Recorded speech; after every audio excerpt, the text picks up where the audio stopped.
خصوصا على خلفائه الراشدين المهديين إلى يوم القيامة. أما بعد فأعوذ بالله من الشيطان الرجيم. بسم الله الرحمن الرحيم. إن المتقين في جنات وعيون آخذين ما آتاهم ربهم إنهم كانوا قبل ذلك محسنين. كانوا قليلا من الليل ما يهجعون وبالأسحار هم يستغفرون.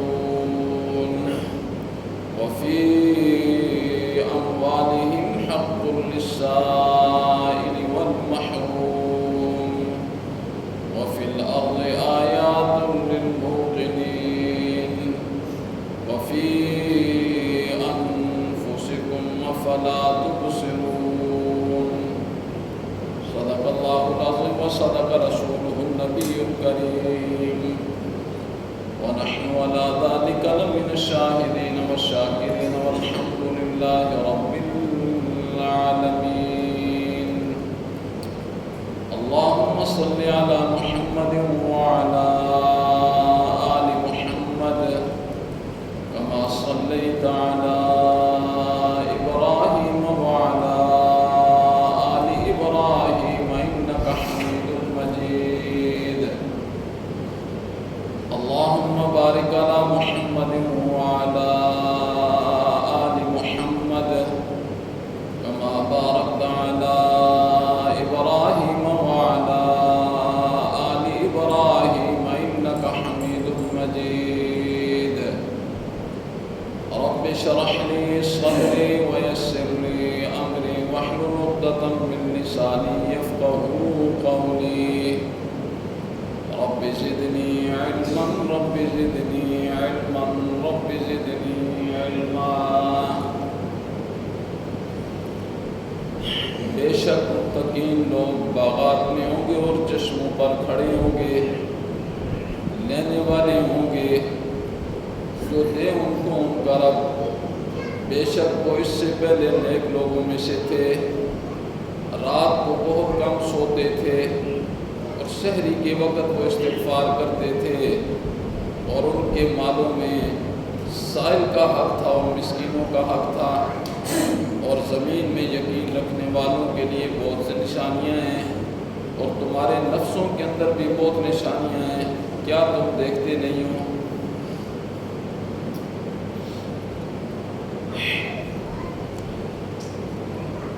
سورہ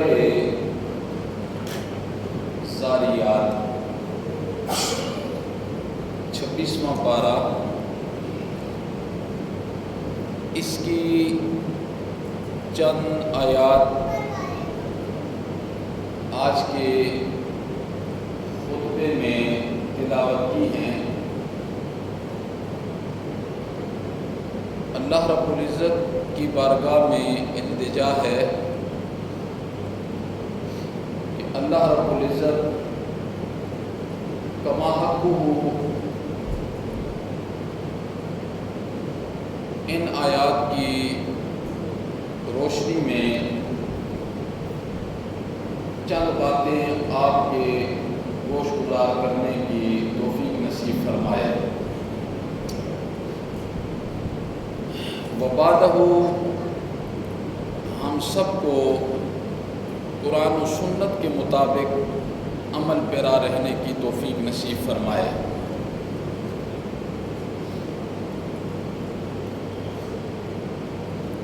صرف ایک حدیث آپ کے سامنے پیش کرنی ہے، اور اس حدیث کے اندر امام الانبیاء نے کیا کیا باتیں ارشاد فرمائیں وہ آپ کے گوش گزار کرنی ہیں. اور میری آپ کی خدمت میں یہ التجا ہوگی کہ انشاءاللہ العزیز ہم نے عمل اور اور اصلاح کی نیت سے امام الانبیاء کے ارشادات کو شمار فرمانا ہے۔ جب ہم عمل اور اصلاح کی نیت کے ساتھ کسی بھی وقت امام الانبیاء کے ارشادات کو شمار فرمائیں گے تو اللہ رب العزت ہمیں عمل کرنے کی توفیق بھی نصیب فرمائیں گے اور اپنی اصلاح کرنے کی توفیق بھی نصیب فرمائیں گے۔ دنیا کی زندگی میں ہر وقت موت کے دم تک بندہ عمل کا اور اصلاح کا محتاج ہے۔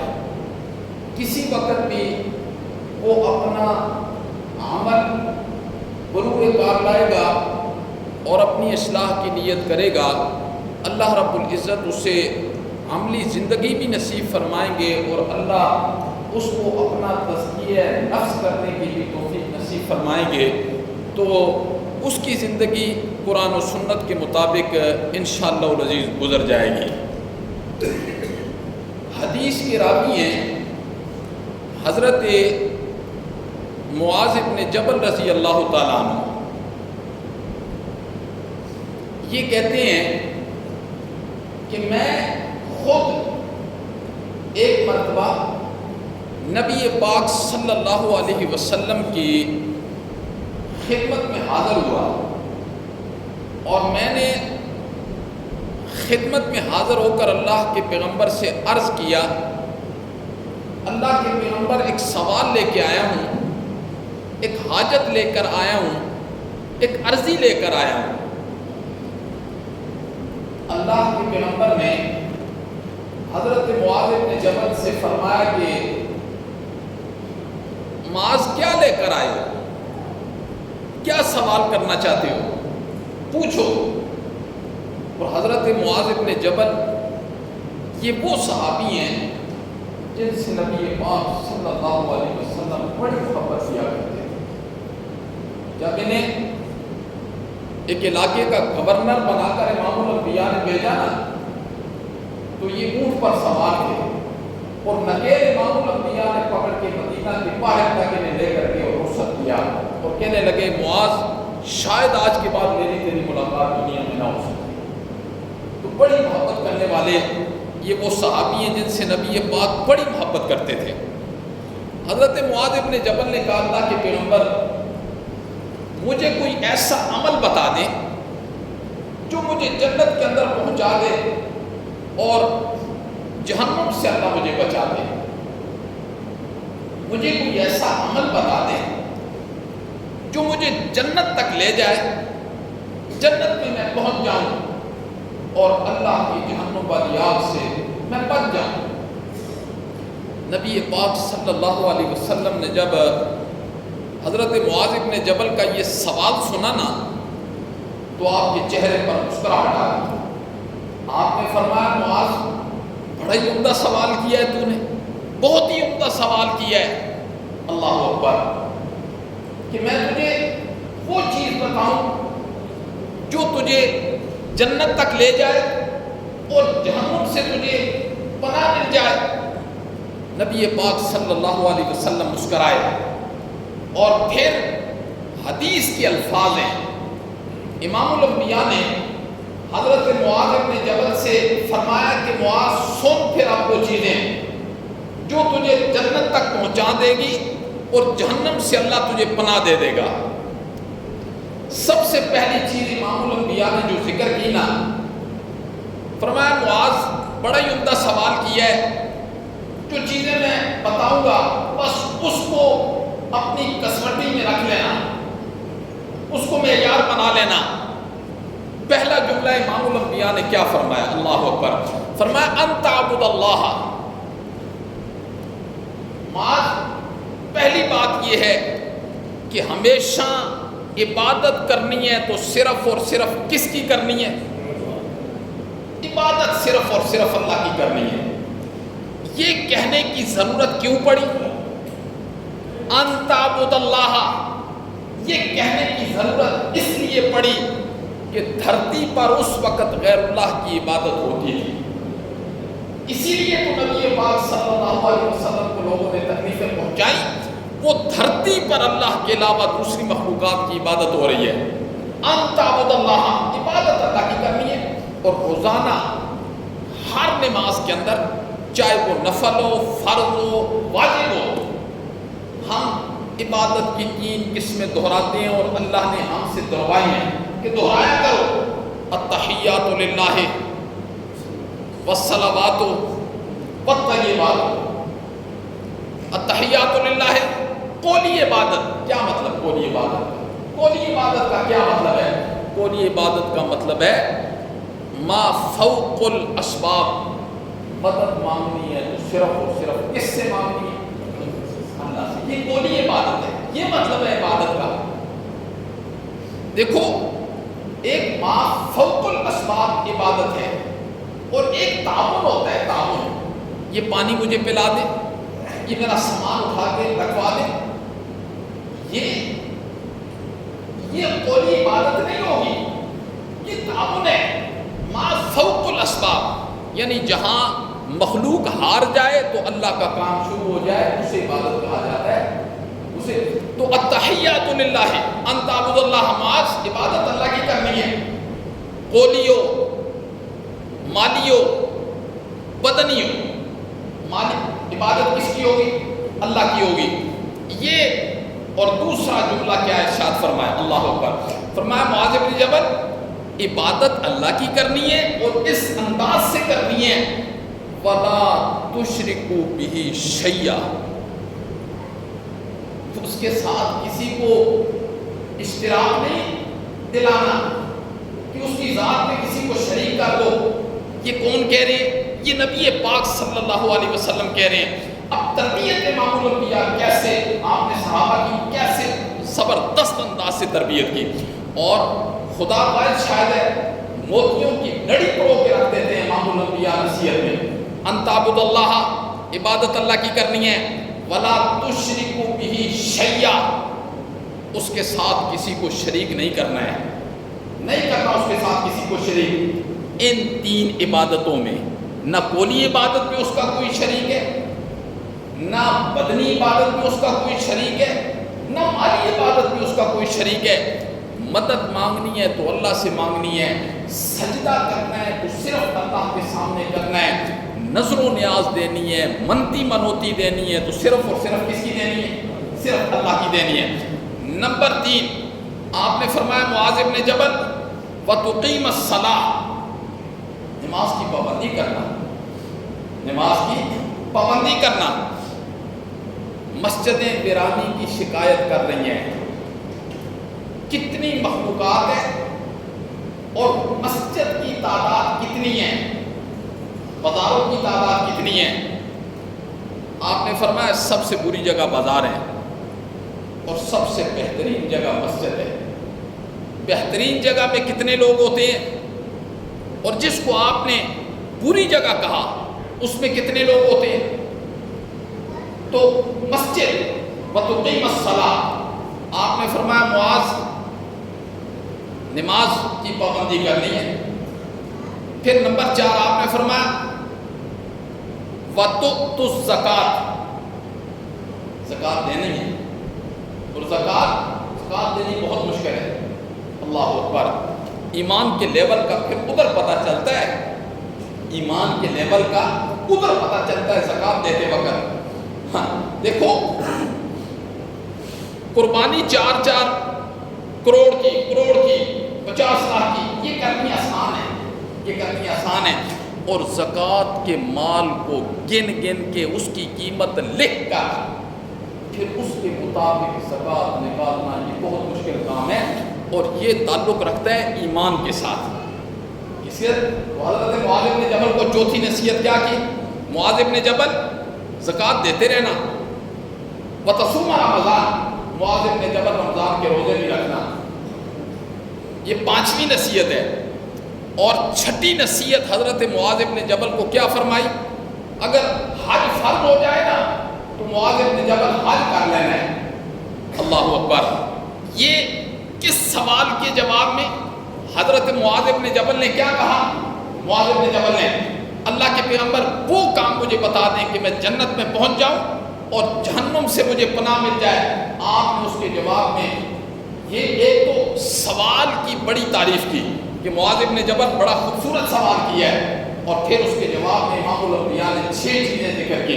فرمایا معاذ بن جبل ان 6 چیزوں کو اپنے ذہن کے اندر رکھ کر ان پر عمل کر لے، اللہ اکبر، تو اللہ تجھے جنت کے اندر پہنچا دیں گے اور جہنم سے تجھے نجات دے دیں گے۔ جب امام الانبیاء حضرت معاذ بن جبل کو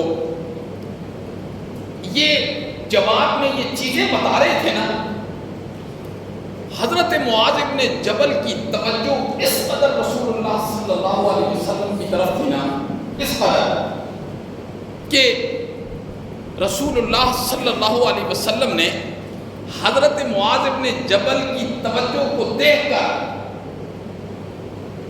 فرمایا کہ معاذ بن جبل، میں تجھے خیر کے دروازے تک نہ پہنچا دوں، خیر کے دروازے تک نہ پہنچا دوں۔ حضرت معاذ بن جبل نے عرض کیا، اللہ کے پیغمبر ضرور آپ مجھے ایسی باتیں بتائیں کہ میں خیر کے دروازے تک پہنچ جاؤں، اللہ اکبر۔ پھر امام الانبیاء نے حضرت معاذ بن جبل کو یہاں کچھ چیزیں بتائیں کہ معاذ بن جبل، اگر تو یہ چاہتا ہے کہ تیرے اندر تقویٰ پیدا ہو جائے تو ایک کام یہ کر، الصوم جنہ، روزہ رکھا کر، روزہ رکھا کر۔ کیوں کہ روزہ ڈھال ہے، روزہ ڈھال ہے۔ اب سلف صالحین کی زندگی اگر آپ ان کا مطالعہ کریں گے تو سلف صالحین کی زندگی کے اندر آپ کو روزہ بہت نظر آئے گا، روزہ بہت نظر آئے گا، روزہ۔ کیوں کہ دیکھیے روزہ ایسی چیز ہے جس کے اندر حلال چیزوں سے بندہ اپنے آپ کو روک کے رکھتا ہے۔ کھانا حلال ہے، پینا حلال ہے، جمع کرنا بیوی سے حلال ہے، لیکن روزہ ایسی چیز ہے کہ جس کی وجہ سے بندہ اپنے آپ کو حلال سے روک کے رکھتا ہے، اور جو بندہ حلال چیزوں سے اپنے آپ کو روکتا ہے وہ کبھی حرام چیز کا تصور نہیں کرے گا، حرام چیز کا تصور بھی نہیں کرے گا۔ امام الانبیاء نے فرمایا روزہ ڈھال ہے۔ روزہ کیا ہے؟ ڈھال ہے، انسانی خواہشات کے سامنے ڈھال ہے۔ انسان کی کتنی خواہشات ہوتی ہیں، نفس کتنی خواہشیں کرتا ہے، بہت خواہش کرتا ہے اور بندے کو مجبور کر کے رکھ دیتا ہے۔ نفسانی خواہشات کو عملی جامہ پہنانے کے لیے نفس مجبور کر کے رکھ دیتا ہے۔ تو جو انسان، حضرت معاذ بن جبل کو امام الانبیاء نے فرمایا روزہ رکھا کرو، روزہ۔ کیوں؟ نفسانی خواہشات کے مقابلے میں یہ ڈھال ہے، ڈھال ہے۔ پھر نفسانی خواہشات کا حملہ تجھ پر نہیں ہوگا۔ اور دوسری چیز، الصوم جنۃ، دوسرا فائدہ کیا ہوتا ہے؟ دوسرا فائدہ یہ ہوتا ہے کہ جو شیطان انسان کے وجود پر اثر انداز ہوتا ہے نا، شیطان کے نفس میں، انسان کے نفس میں جو شیطان اثر انداز ہوتا ہے، روزے کی وجہ سے جو بندہ صحیح معنی میں روزہ رکھتا ہے تو شیطان اس کے نفس میں اثر انداز نہیں ہو سکتا ہے۔ روزہ ایسی چیز ہے۔ اور تیسرا فائدہ کیا ہے کہ جہنم سے اور جہنم اور بندے کے درمیان یہ روزہ کیا بن جاتا ہے؟ جہنم اور بندے کے درمیان یہ روزہ ڈھال بن جاتا ہے۔ حضرت معاذ بن جبل کی توجہ دیکھی نہ جا، توجہ۔ اور پھر امام الانبیاء نے کیا حضرت معاذ بن جبل سے کہ عرض کیا، آپ نے فرمایا خیر کے دروازے کی رہنمائی نہ کرو؟ تو حضرت معاذ بن جبل نے فرمایا اللہ کے پیغمبر ضرور کیجئے۔ اور پھر امام الانبیاء نے پہلی چیز کیا بتائی؟ پہلی چیز فرمایا معاذ بن جبل الصوم جنۃ، روزہ رکھا کر، روزہ یہ انسان کے اندر تقویٰ پیدا کرتا ہے۔ دوسری چیز کیا ارشاد فرمائی؟ دوسری چیز آپ نے فرمایا معاذ بن جبل صدقہ اور خیرات کیا کر، صدقہ اور خیرات کیا کر۔ آپ نے فرمایا کہ صدقہ اور خیرات کرنے سے اللہ کا غصہ ٹھنڈا ہو جاتا ہے۔ اللہ اکبر، یہ چیز بھی ایمان سے تعلق رکھتی ہے، یہ چیز بھی ایمان سے تعلق رکھتی ہے۔ آپ نے فرمایا معاذ صدقہ اور خیرات کیا کر، صدقہ اور خیرات کرنے کی وجہ سے اللہ کا غصہ ٹھنڈا ہو جاتا ہے اور جہنم کی آگ اللہ اس بندے پر بجھا کے رکھ دیتے ہیں۔ اللہ اکبر، یہ دیکھیے رسول اللہ صلی اللہ علیہ وسلم نے عملاً بھی قولاً بھی کر کے دکھایا۔ قولاً بھی آپ نے ارشاد فرمایا کہ صدقہ اور خیرات کیا کرو، اور عملاً بھی اس کو کر کے دکھایا۔ عملاً کیسے کر کے دکھایا؟ یہ جو ہم سنتے ہیں کہ نبی پاک صلی اللہ علیہ وسلم کے گھر میں 3 مہینے تک چولہا نہیں جلتا۔ ایک بات آپ نے یاد رکھنی ہے، نبی پاک صلی اللہ علیہ وسلم کا جو فقر تھا نا، یہ اختیاری تھا، اختیاری تھا، ورنہ آپ غریب نہیں تھے۔ مال آپ کے پاس کتنا ہے؟ 100 اونٹ حج کے موقع پر قربان امام الانبیاء نے اکیلے اپنی طرف سے کیا تھا۔ 100 عربی اونٹ، اگر 5 لاکھ بھی ایک اونٹ کی قیمت لگائی جائے نا تو 5 کروڑ روپیہ تو سیدھا سیدھا بن گیا، 5 کروڑ روپیہ، اور امام الانبیاء نے اپنی طرف سے کیے تھے۔ اور یہ امام الانبیاء کا معمول تھا زندگی میں۔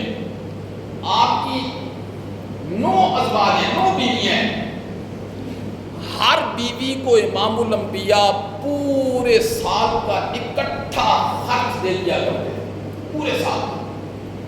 اور یہ امام الانبیاء کی چونکہ نبوت کی ذمہ داری تھی، تو آپ نے اپنی بیویوں سے کہا کہ پورے سال کا ہر بیوی کو اکٹھا دے دیتے تھے کہ مجھے اب سال کے درمیان نہیں پوچھنا ہے، کہ میری اور بہت ذمہ داریاں ہیں۔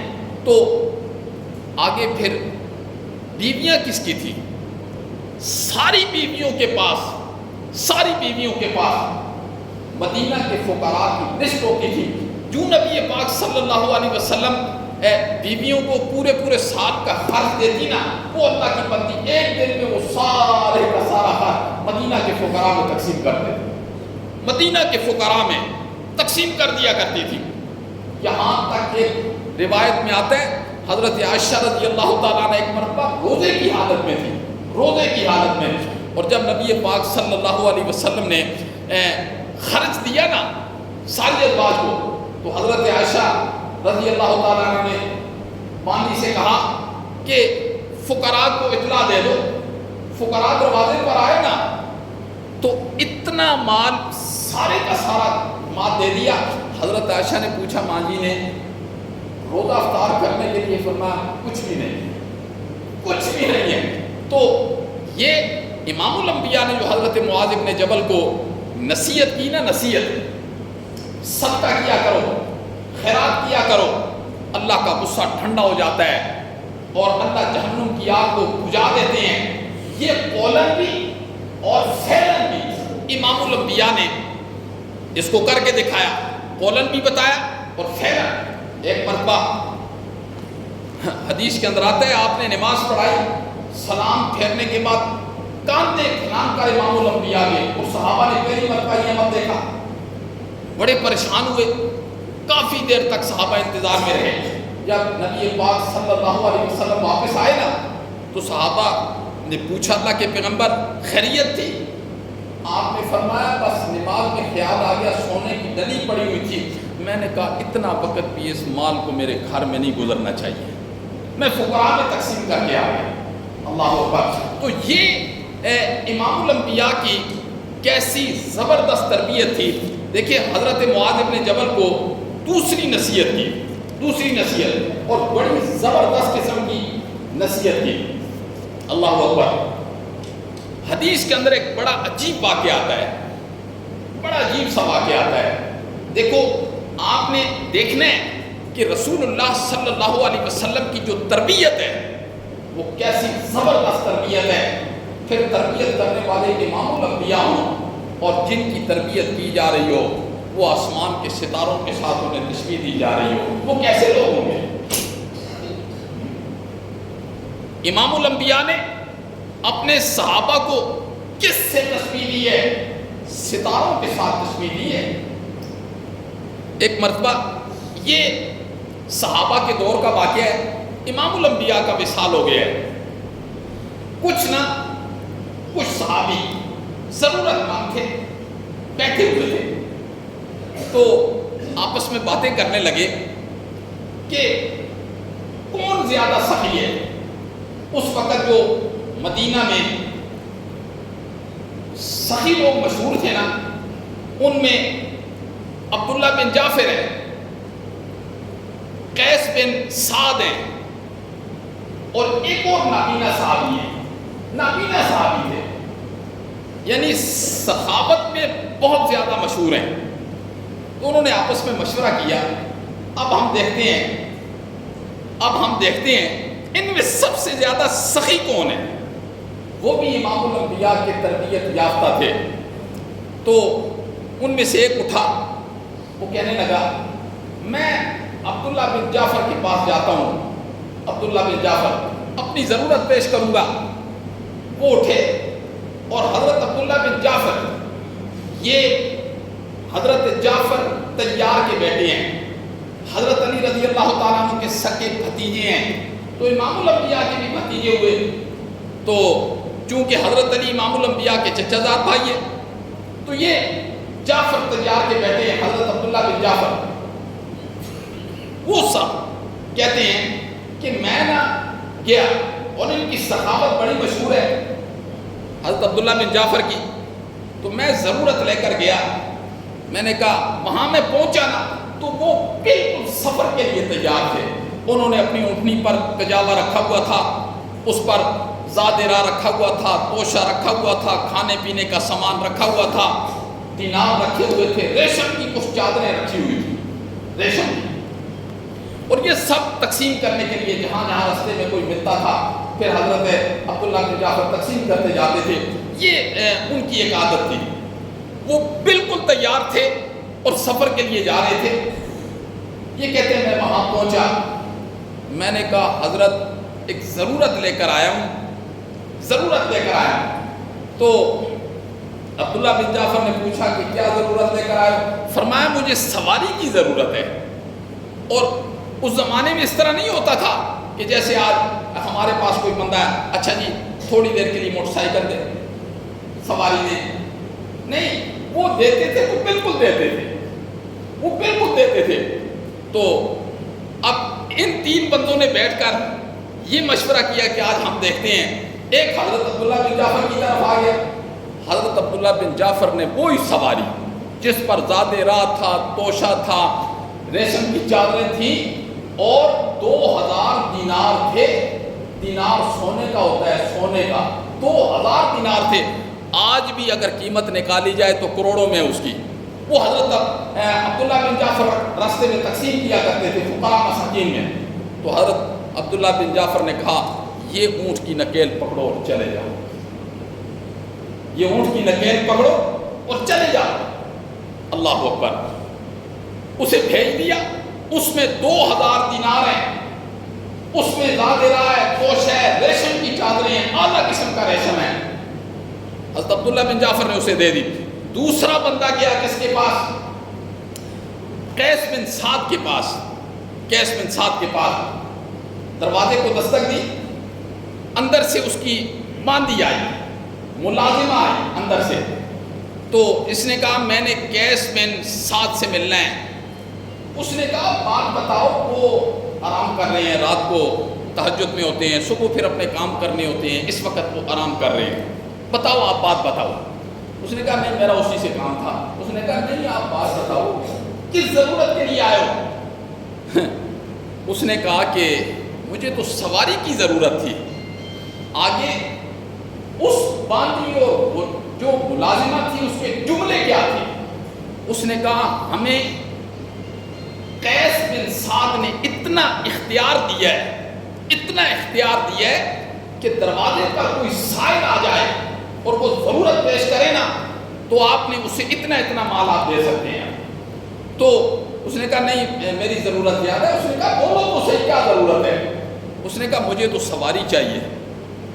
اس نے کہا وہ باڑے میں اونٹ کھڑے ہیں، جس اونٹ پر ہاتھ رکھو اسے لے جاؤ. یہ ملازمہ کہہ رہے ہیں. اور اندر سے 300 دینار لے کر آئے کہ یہ لے جاؤ اور باڑے میں جاؤ، جس اونٹ پر ہاتھ رکھو اسے لے جاؤ. وہ لے کے چلا گیا. اب حضرت قیس بن سعد جب بیدار ہوئے نا تو اس کی ملازمہ نے انہیں بتایا، ڈھونڈی تھی باندھی تھی کہ اس طرح ایک ضرورت مند آیا تھا تو میں نے سواری بھی دی ہے اور 300 دینار دیے. حضرت قیس بن ثابت اتنے خوش ہوئے نا، انہوں نے کہا اچھا مجھے نیند سے بھی بیدار نہیں کیا، اتنا بڑا نیکی کا بھی کام کر دیا، جا آج کے بعد میں نے تجھے آزاد کر دیا. میں نے تجھے آزاد کر دیا.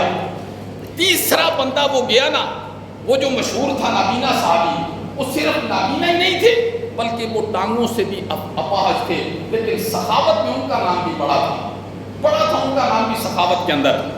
تیسرا بندہ جب ان کے طرف جا رہا تھا نا تو وہ بالکل راستے میں ملاقات ہو گئی اور وہ نماز کے لیے آ رہے تھے.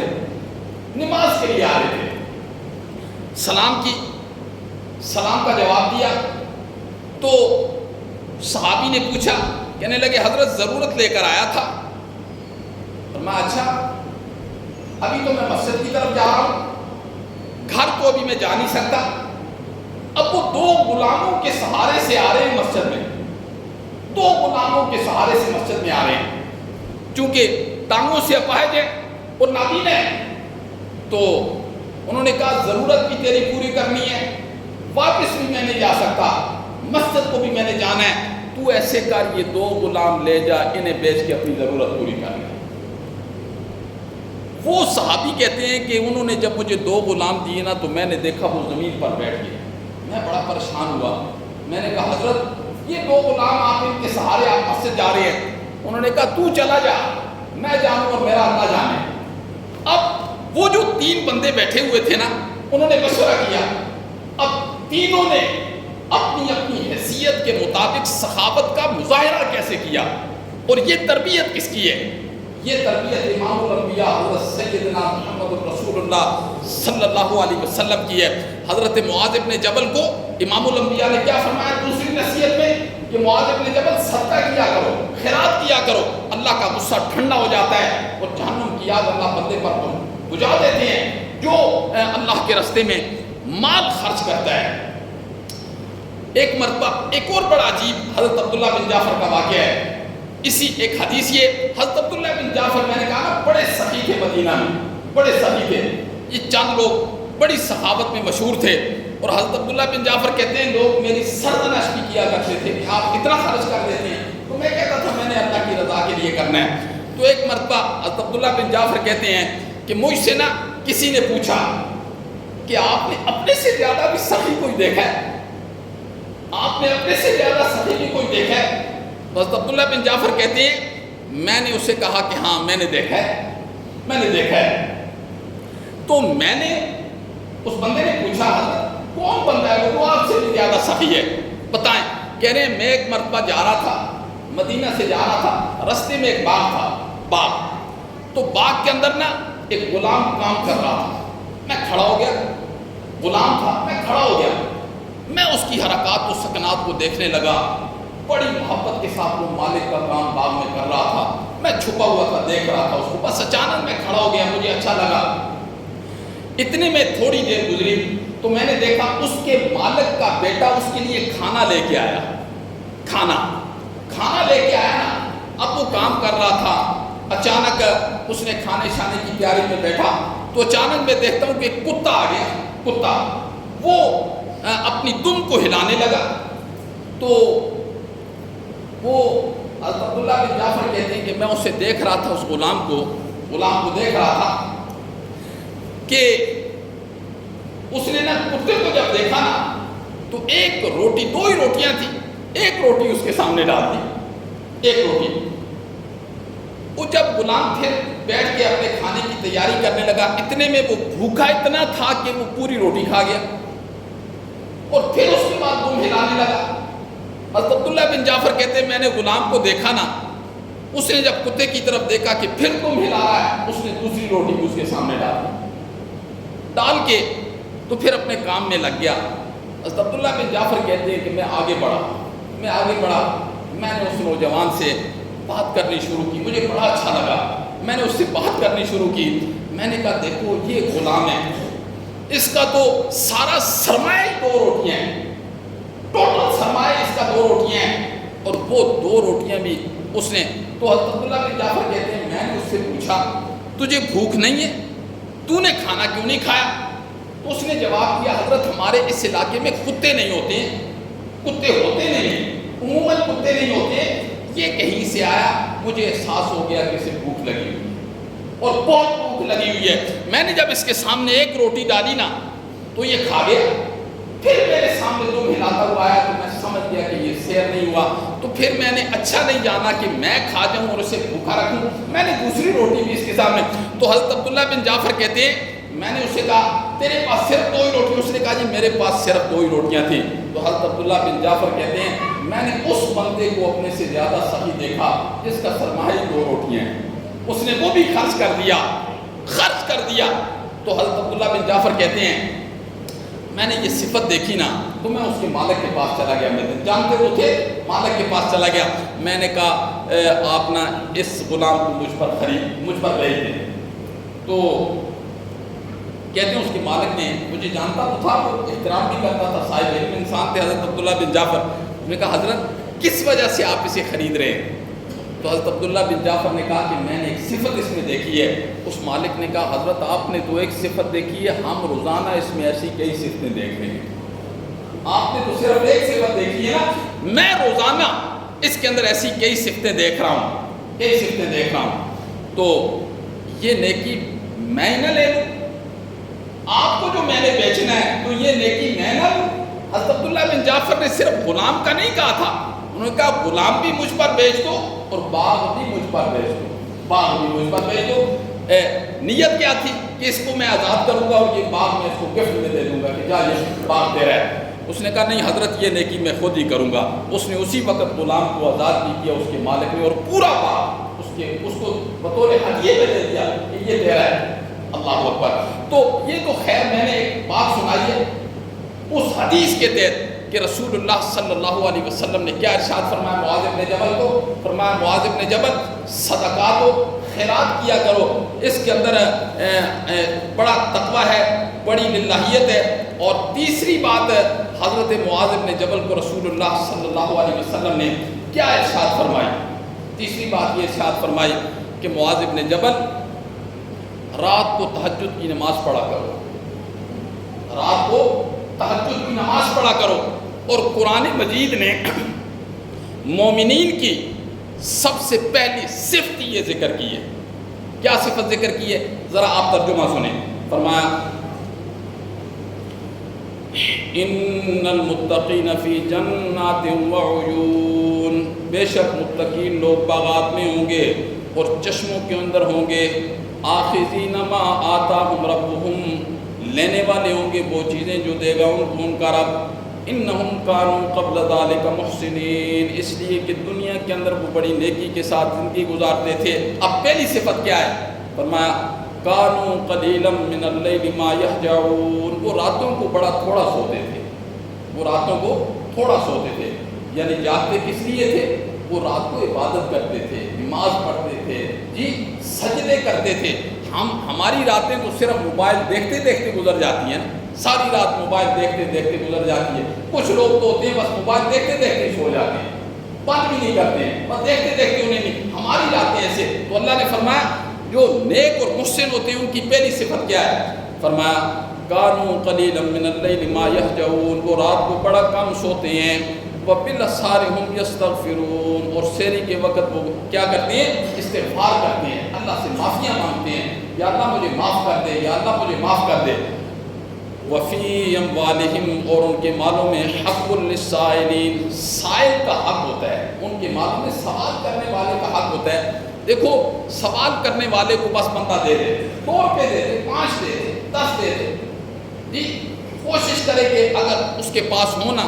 سائل آج ہو گیا ہے بیت اللہ کے سائے میں. ایک بزرگوں نے لکھا کہ میں بیت اللہ کے سائے میں بیٹھا ہوا تھا، ایک بندہ میرے پاس آ گیا، کہنے لگا حضرت یہ مانگنے والے آ جاتے ہیں، ہمیں نہیں پتہ چلتا کون مستحق ہے اور کون مستحق نہیں ہے. تو انہوں نے بڑا عجیب جواب دیا. انہوں نے اسے کہا کہ یہ بتاؤ جو اللہ نے تجھے دیا ہے تو اس کا مستحق تھا؟ بول، جو اللہ نے تجھے دیا ہے تو اس کا مستحق ہے؟ اس نے کہا نہیں حضرت میں تو نہیں. پر میں اگر تو نہیں ہے تو بھی دے دے، بات ختم ہے. تو اس کا مستحق ہے جتنا اللہ نے تجھے دیا ہے، کتنا اللہ نے تجھے دیا ہے. اب جب سائل آ گئے تو کہتے ہیں مستحق ہے کہ نہیں. تو خیر بندہ سائل جو ہے نا وَأَمَّا السَّائِلَ فَلَا تَنْهَرْ، نصیحت آ گئی قرآن کی، پر سائل کو مت چھڑکو. اگر نہیں بھی دینا تو قرآن کیا کہتا ہے؟ اسے اچھے انداز سے رخصت کر دو، ٹھیک ہے. نہیں تو کم از کم کچھ 5 10 15 20 دے دو اس کو، اس سے فرق نہیں پڑتا. ہمارے اور کے دوسرے راستوں پر کتنے پیسے نکل جاتے ہیں. فرمایا وفی اموالہم، اور ان کے مالوں میں حق ہوتا ہے سوال کرنے والوں کا، والمحروم، اور مسکینوں کا. تو یہ اللہ رب العزت نے مومنین کی صفت ذکر کی. تو امام الانبیاء نے حضرت معاذ بن جبل کو یہ نصیحتیں کی. حضرت معاذ بن جبل نے یہ سوال کیا کہ ایسی بات بتائیں کہ میں جنت میں چلا جاؤں اور جہنم سے میں بچ جاؤں. تو 6 چیزیں ایک بتائیں، 3 چیزیں ایک بتائیں. تو اللہ رب العزت سے دعا ہے کہ اللہ رب العزت ہمیں صحیح دین کا داعی بنائے اور صحیح دین کو سمجھنے کی توفیق نصیب فرمائے. ہماری